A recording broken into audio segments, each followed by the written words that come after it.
My wife yelled, "You're too weak to take risks. That's why you'll always be behind." In front of her family, after I refused a job offer for months because of her, so I walked out and made a move. She didn't see coming. Sup Reddit.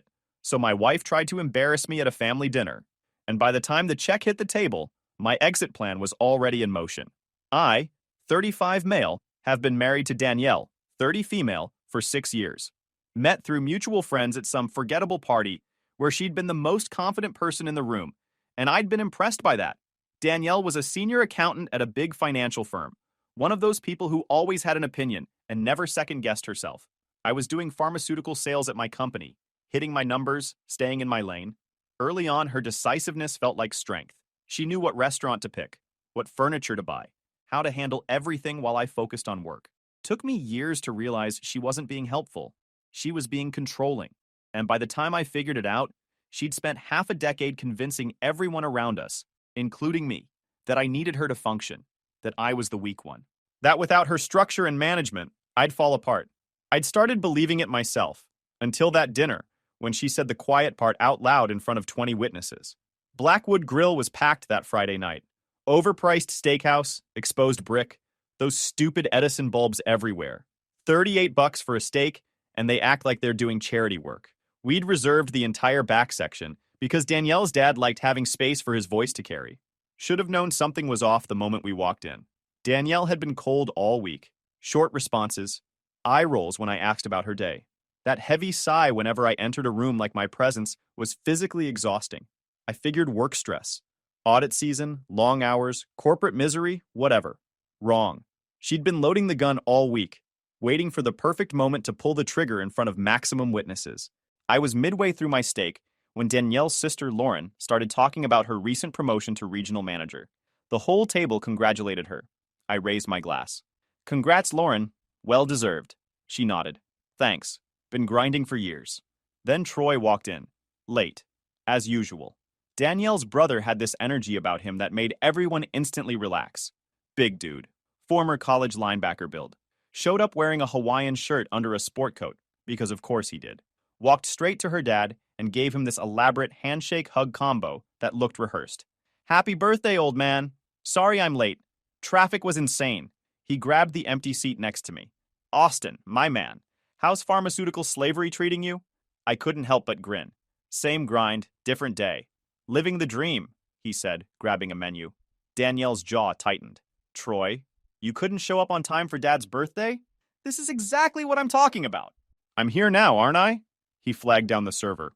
I'll have whatever looks most expensive. Dad's paying, right? Her dad laughed. Good to see you, son. You too, Pops. Troy scanned the table. So what did I miss? Anyone get engaged, divorced, or arrested?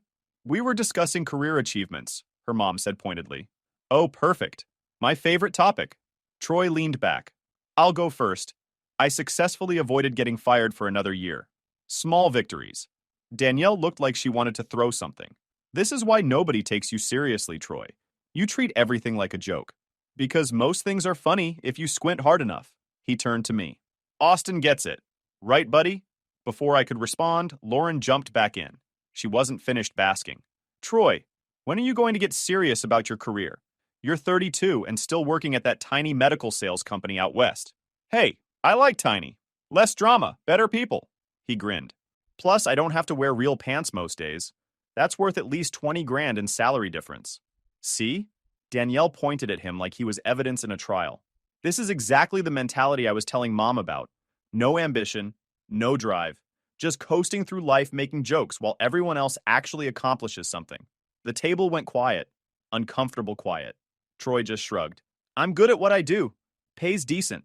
I like my boss. Life's short. Why be miserable chasing titles nobody cares about when you're dead? That's such a loser mentality, Danielle said. Voice sharp now. You could have done something significant with your life. Instead, you settled for mediocrity and convinced yourself that's somehow noble. Danielle, her dad warned, but she kept going. You're 32 years old and you have nothing to show for it. No real career, no family. You live in some apartment in Phoenix like a college student. When are you going to grow up? Troy's smile didn't waver, but I saw something shift in his eyes. I came for Dad's birthday, not for this. Well, maybe someone needs to say it, Danielle snapped. Maybe if people stopped coddling you and treating your underachievement like it's charming, you'd actually do something with your life. Her mom touched Danielle's arm. Honey, let's not. No, she's right. Troy cut in, voice light. I'm a massive disappointment. Always have been.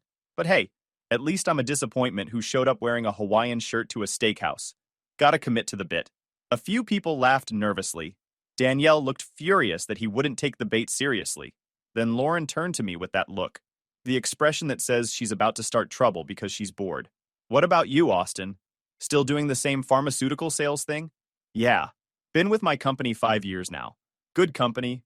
Solid benefits. I was doing well. Consistently hitting quotas. Built strong business with several major medical groups. Made decent money. Company car. Good commission. But before I could say any of that, Danielle jumped in. Oh, Austin's perfectly comfortable where he is. Her voice had that concerned edge. Aren't you, honey? Something in her tone made my jaw clench. I kept my voice neutral. The job pays our bills. Benefits are solid. Didn't you get offered something bigger last year, though? Lauren wouldn't drop it. I swear I remember you mentioning Denver at Easter. Danielle smiled. He turned it down. We talked extensively and decided together it wasn't right for us. Right, babe? Her hand found mine on the table. Squeezed. To anyone watching, supportive. It required moving across the country, I said quietly. You said you couldn't leave your position. Said you'd built your career here and weren't starting over. Well, of course I said that. She kept smiling. But honestly, I think we both know that wasn't the real issue. You weren't ready for that challenge. Too much pressure. Too much responsibility. And that's okay.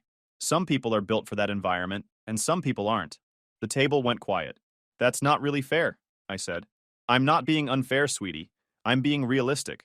She turned to address the whole table now. Austin needs structure, he needs support, and there's nothing wrong with that. Not everyone can handle high-pressure situations alone. Some people just function better when they have someone managing things for them. That's why we work so well together.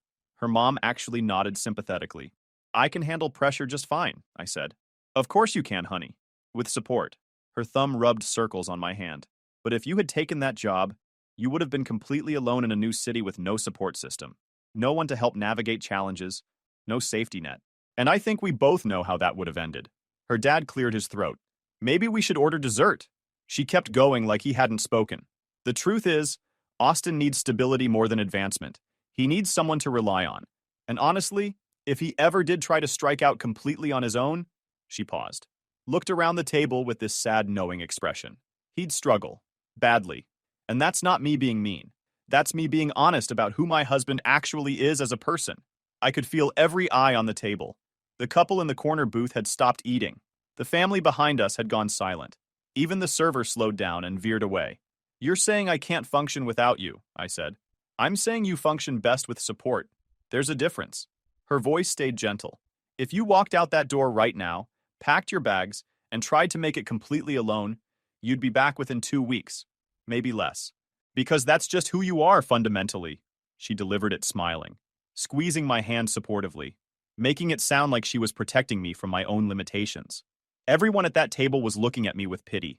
That was worse than if she'd screamed it. Something in my brain just went click. Done. This wasn't stress talking. This was what she actually believed about me. What she'd probably been saying behind my back for years. She thought I was weak, dependent, incapable, and she wanted everyone to know it. I stood up. My chair scraped against the floor, loud enough that multiple tables turned. Where are you going, sweetie? Danielle asked. Concerned, gentle. I pulled out my wallet, counted out 4 20s, and dropped them on the table. Looked at her dad. Happy birthday, sir. Appreciate the entertainment. Then I turned to Danielle. Voice flat. 2 weeks? You said 2 weeks maximum before I'd come crawling back. Let's make it interesting. I'll give you 2 years, and you still won't hear from me. Enjoy managing your own life for once. I walked, straight through the restaurant without looking back, past every table that had been listening, past the bar, toward the exit. See? I heard Danielle's voice behind me. This is what I mean. When things get difficult, he just shuts down and walks away. He'll be back tomorrow morning. Just watch. I didn't turn around. Just pushed through the door into the parking lot, where the evening air hit me like cold water. My hands were steady when I reached my Silverado. Not shaking, just steady. Because I finally understood exactly what I needed to do. She just told 20 people I couldn't survive without her. That I'd come crawling back within weeks. Wrong answer. Time to prove exactly how wrong. I sat in my truck under the parking lot lights, thinking clearly for the first time in months. My phone started buzzing. Text from Lauren. Where'd you go? Danielle's worried about you. I turned it face down and drove to the all-night diner off Route 9. Ordered coffee. Black. Spent 2 hours gathering receipts. Screenshots of every dismissive text. Joint account records showing I'd paid 53% of expenses despite earning less. Backed everything up to 3 locations. Then I found that email from 9 months ago. The hiring manager at Covenant Medical. The Denver job offer I turned down because Danielle said she wouldn't move. Regional sales director. 48% salary increase. I hit reply at 11:52 p.m. Mr. Brennan, I realize significant time has passed since we last discussed the position. If that opportunity or something similar is still available, I'd like to express my interest. My circumstances have changed and I'm now able to relocate without restrictions. Please let me know if we can discuss this further. Best regards, Austin. Hit send. Then I drove to a cheap motel on Highway 40. $68 a night, but I wasn't about to sleep in my truck and give Danielle the satisfaction. The clerk working night shift was ancient and didn't look up from his crossword when I paid cash for 3 nights up front. Room smelled like decades of industrial cleaner fighting cigarette smoke. But it was mine. Nobody else's opinion. Nobody keeping score. Nobody explaining to 20 people why I needed supervision to function. I pulled up our lease agreement. Both our names on it, but only Danielle had signed the renewal last year. I'd been traveling for work. She'd told me she'd added my signature digitally. She hadn't. Made a note to ask my attorney about it. Made a detailed inventory list of everything I owned. What was mine before marriage. What I'd bought during. Family gifts. Made it bulletproof. Then I powered down my phone and tried to sleep. Spent most of the night staring at water-stained ceiling tiles, feeling nothing except cold clarity. Morning came at 6:15 a.m., powered on my phone. 31 messages, 19 missed calls. Ignored all of them except one email. Brennan had responded at 6:04 a.m. The regional director position was filled, but he had something else. Southwest Territory Director. 8 reps across 4 states. Base salary 48% higher. Full benefits. Relocation assistance. The territory was struggling, and he needed someone who could stabilize it fast. He listed the numbers. They were stupid good. Call before noon. I called him at 6:31 a.m.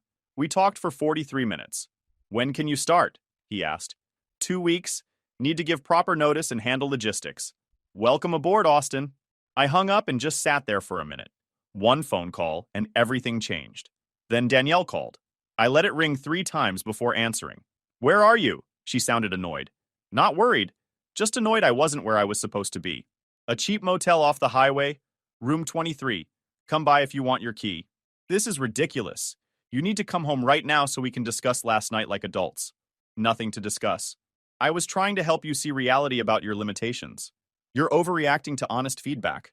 I actually laughed. You told 20 people I couldn't function without you. That I'd fail if I tried to make it on my own. That I'd come crawling back in 2 weeks. I was being realistic about your needs. I just accepted a Southwest Territory Director position in Denver. 48% salary increase. I start in 2 weeks. We're done.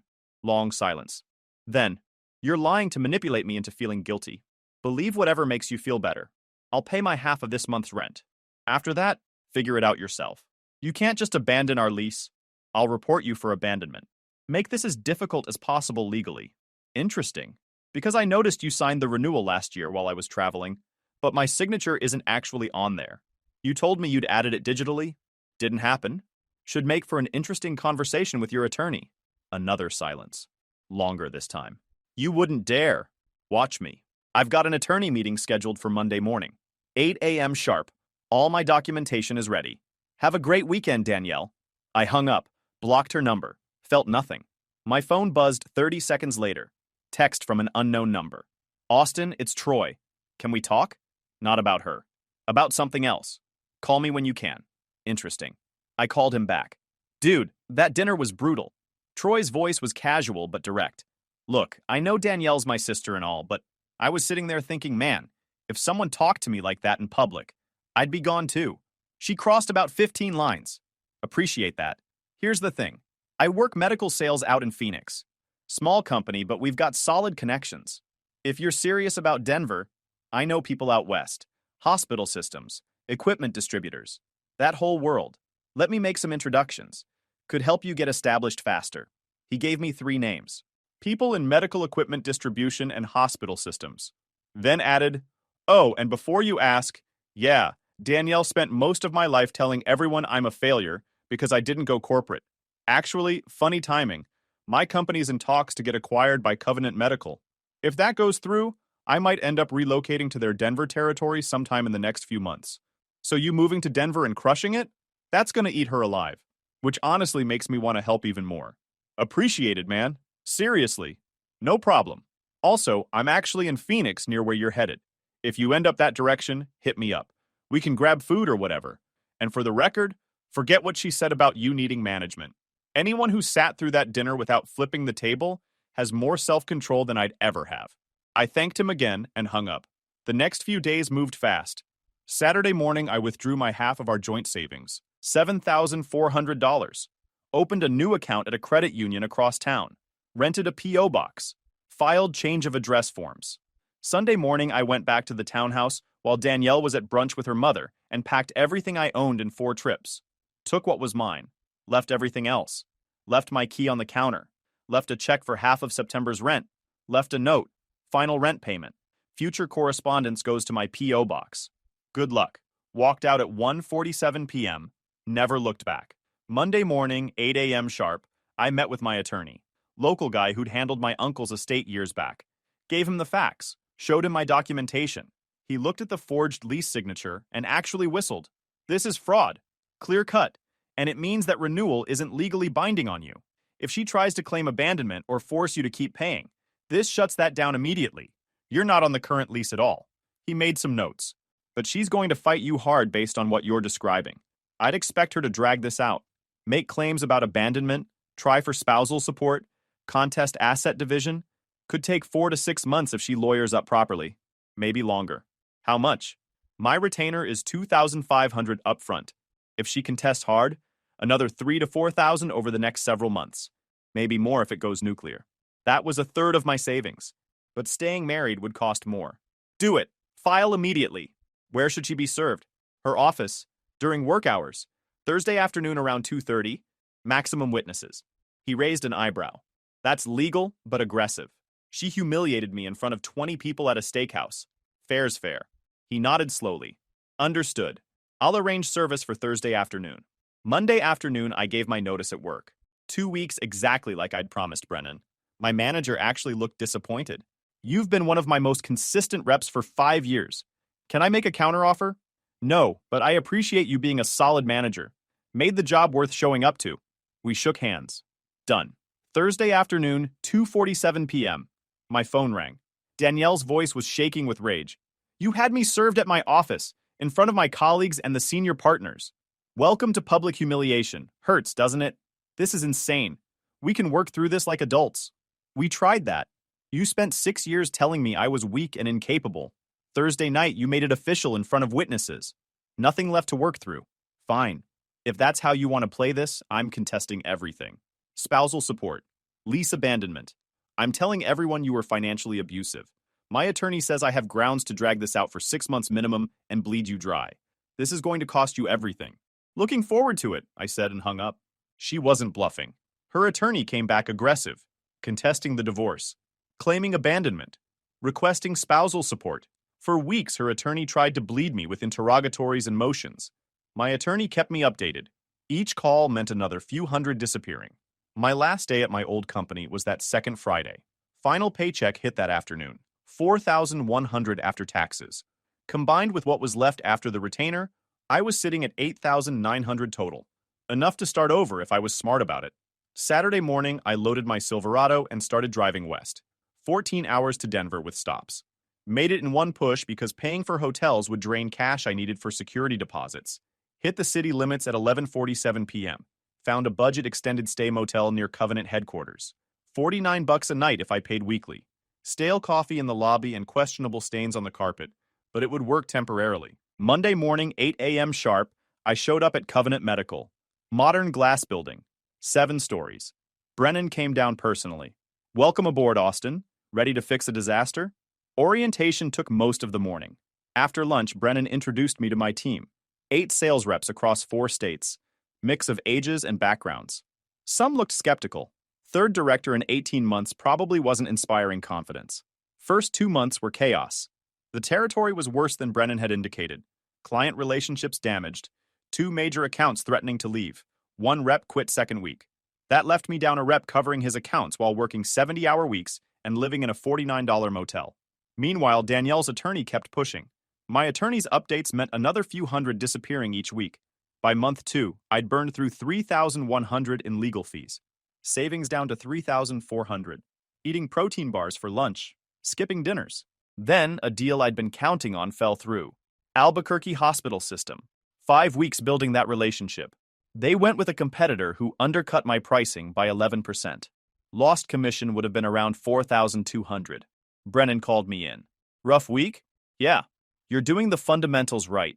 Territory stabilizing. Team morale building. These things take time. Keep grinding. Third week, I moved into an apartment in Lakewood. $750 a month plus utilities. Bought used furniture from a warehouse outlet. That's when Troy's transfer finally came through. Covenant had completed the acquisition of his company, and he'd been assigned to my territory. He texted that Sunday. Gym tomorrow, 6 a.m.? We started training together. Monday, Wednesday, Friday mornings. Heavy compound lifts. Minimal talking. After a few weeks, we added Saturdays.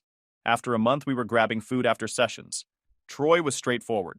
No questions about my divorce. Just showed up and pushed me to lift heavier than I thought I could. One Saturday after deadlifts, he asked about work. I told him about the Phoenix account I'd barely saved from terminating. Most people would have let it die, he said. Not how I operate. Yeah, I'm figuring that out. He grabbed his water bottle. You know what's hilarious? Danielle spent years telling the family I was the screw-up who'd never amount to anything. Now I'm working under the guy she said couldn't function without her. And you're doing better than she ever did. Life's funny like that. She really came at you hard at that dinner. That wasn't even her worst. She told my mom I was basically a professional disappointment at Thanksgiving 2 years ago. Said I'd peaked in college and was coasting through life with no real ambition. All because I didn't want to grind 80 hours a week for some corporate title. He shrugged. But hey, joke's on her. I like my life. No stress. Good people. Time to actually enjoy existing. That's worth more than her approval. Then one of Troy's contacts came through with an introduction. Guy who ran equipment purchasing for a mid-sized medical group in Tucson. Troy had done him a favor years back. I spent 3 weeks working that relationship.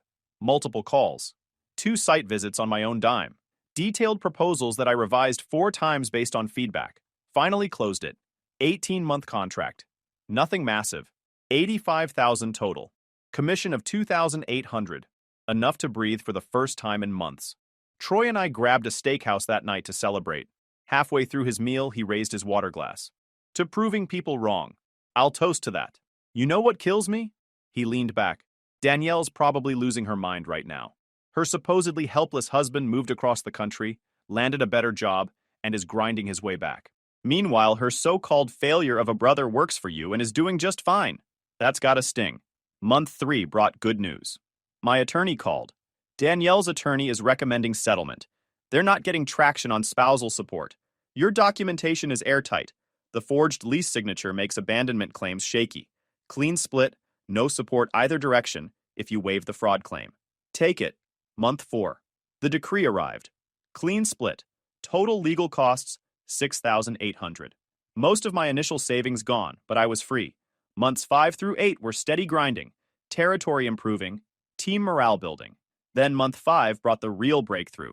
Southwest Medical Group expansion. Troy had mentioned his contact knowing their purchasing director.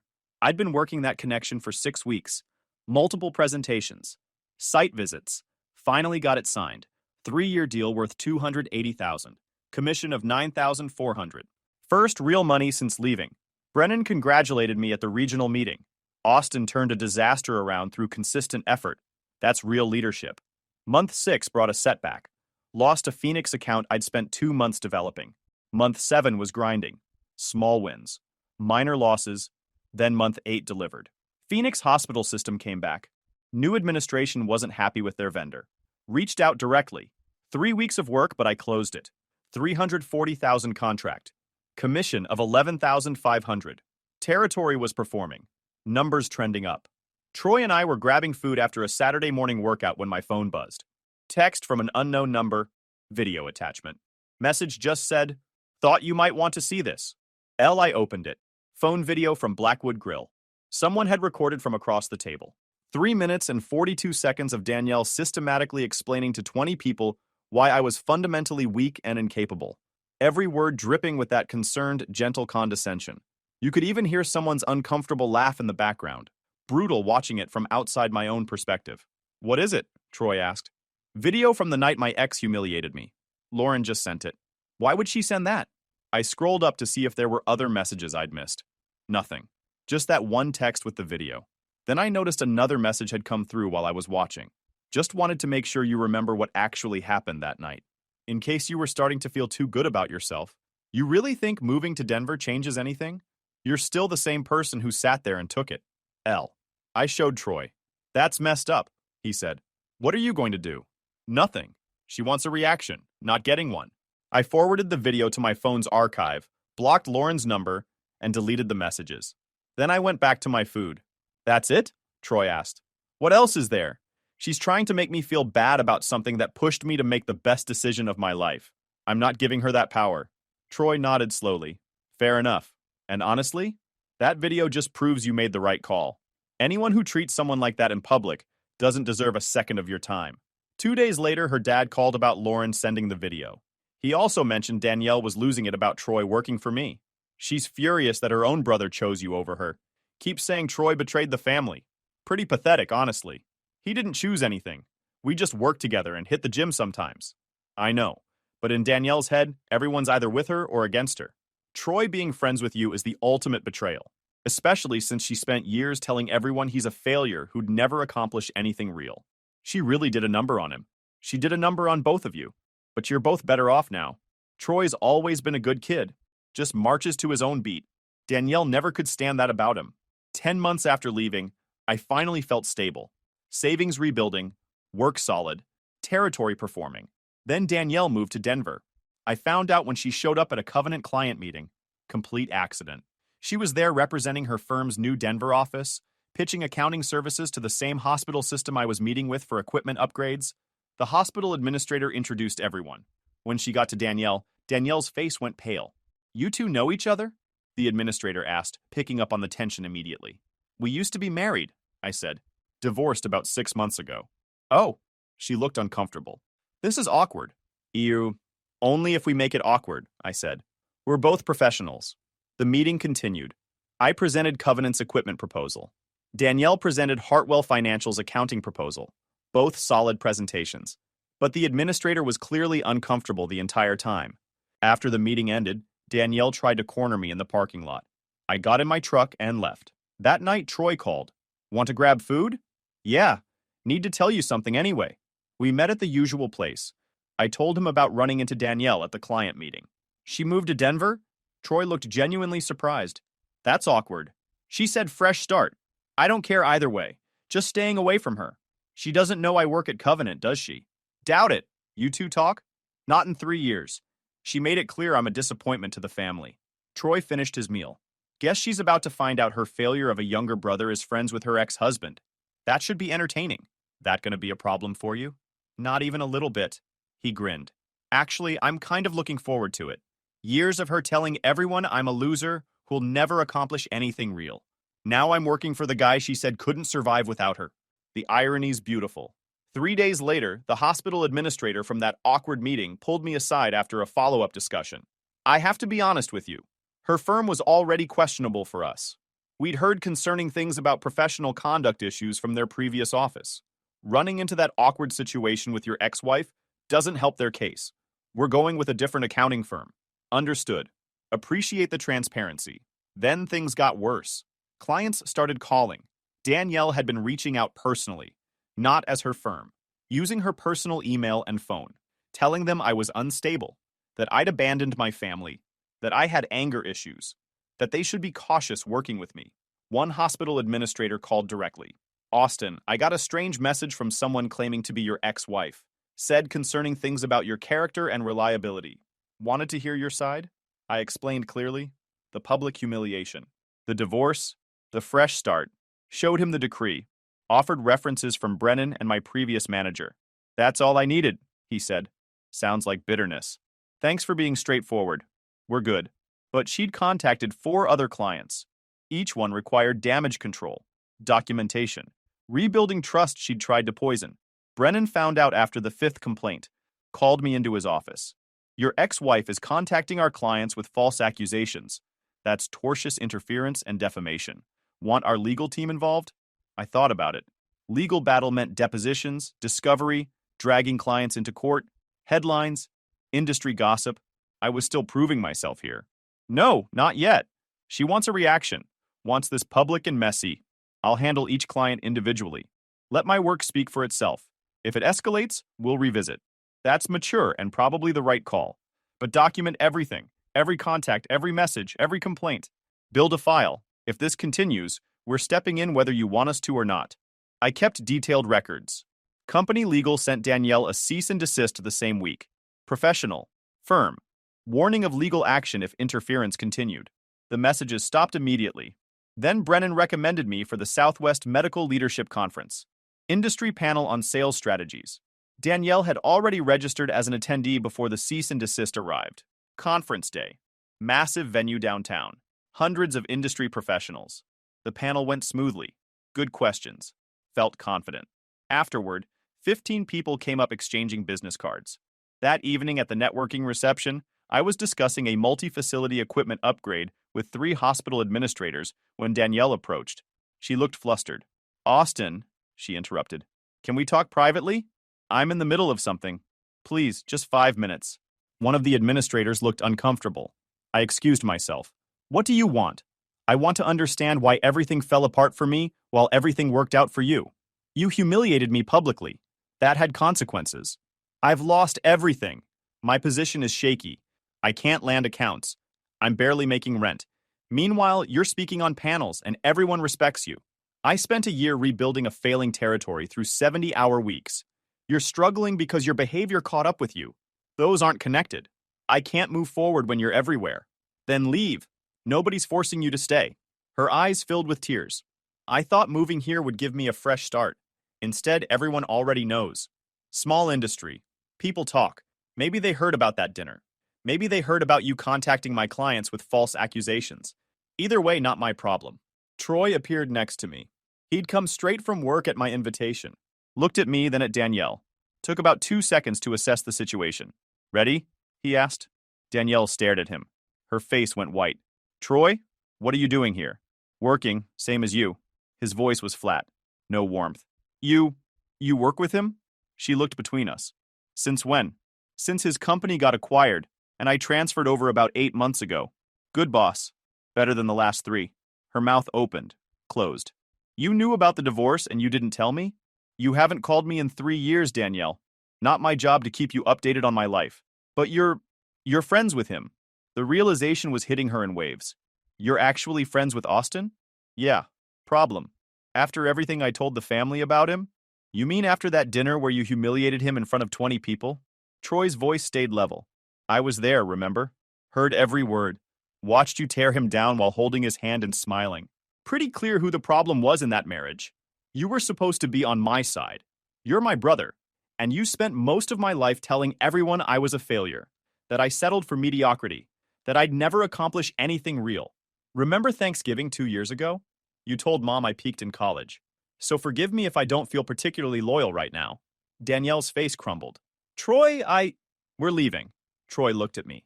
Food's getting cold. I need help, Danielle said, voice breaking. Austin, please.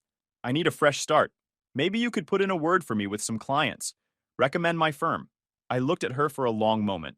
Saw the desperation, the manipulation, the expectation that I'd fold because she was struggling. No. After everything You humiliated me in front of everyone I knew. You told them I was weak and couldn't function without you. You tried to poison my client relationships with false accusations. Now you're asking me to help you professionally? I shook my head. The answer is no. Move forward with your life. Find your own opportunities. But stop expecting me to fix your problems. You're really going to just watch me struggle? Yes. Actively. With popcorn. Troy touched my arm. We're done here. I nodded. Looked at Danielle one last time. Goodbye, Danielle. Permanently this time. We walked away. Behind us, I heard her voice break. Kept walking. Troy and I grabbed food at the usual steakhouse. Didn't mention what just happened. Just ate, talked about work, made gym plans for tomorrow. Normal. That's what my life was now. Normal. Stable. Drama-free. Better than any revenge could have tasted. Guys, we are so close to hit 100,000 subscribers on this channel. If you are not subscribed to the channel, please consider subscribing. It really helps hit that 100,000 mark. Thanks for making this dream come true.